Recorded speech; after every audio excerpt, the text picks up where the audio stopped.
Welcome, friends! Our names are Jenna Bearup, Mackenzie, Benton, and Brooke, Dimich, and today we'll be taking you on an adventure discovering all about the life of the blue Glaucus. These creatures are from the kingdom Animalia, phylum Mollusca, class Gastropoda, and their official name is the Glaucus atlanticus. However, they also have other names such as the blue dragons of the sea, blue angels, and sea swallow, and perhaps, one day, the next Pokemon. Lastly, these are marine gastropod mollusks, which means they're soft, naked sea snails with no shell after hatching.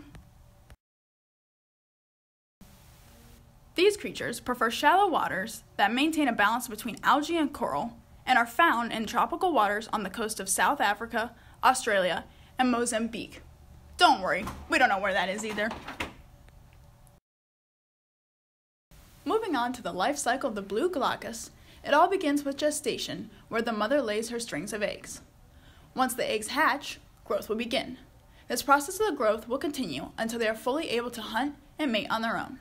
Some of their prey include the Portuguese man-o'-war, violet snail, and the blue button jellyfish. In regards to gestation, the mother releases many eggs in a string-like form.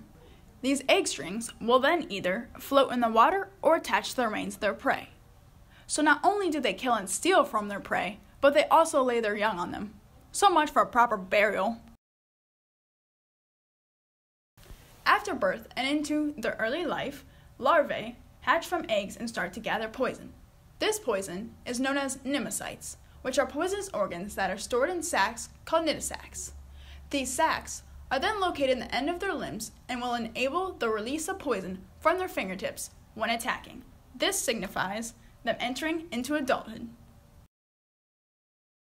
When entering adulthood, they will reach full size at about 3 centimeters, thus enabling them to hunt their prey using their immunity to their prey's poison as a tactical advantage. Their immunity originates from the mucus layer found around their mouth.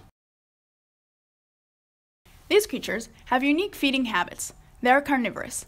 However, if there is a lack of prey, which are the man-o'-war or the blue button jellyfish, which is shown in the picture, they can become cannibalistic. In order to attack their prey, they float upside down in the water using the water's reflection to camouflage themselves. This mechanism of camouflage is known as countershading. Another attack mechanism is their needle-sharp teeth and strong jaw, which are made useful by rhinopores that help them to seek out their prey and radula that help them to latch onto their victim. Next, to talk about their body facts, they exhibit bilateral symmetry with well-developed tissue layers that include an ectoderm, mesoderm, and endoderm. They include a coelomate with a complete digestive system with 2 openings, and they have an open circulatory system which includes a heart and aorta. To continue with their body facts, they have a nervous system complete with ganglia and a nerve cord along with sensory organs. They perform gas exchange through their gills and have no segmentation, but the appendages are present. Finally, they have a hydrostatic skeleton.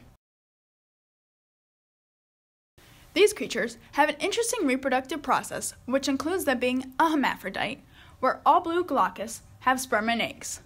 They mate with sides facing each other, and the most dominant creature is the male. The then decided male shoots a dagger dart into the female, an action sadly similar to a twisted Nerf gun war.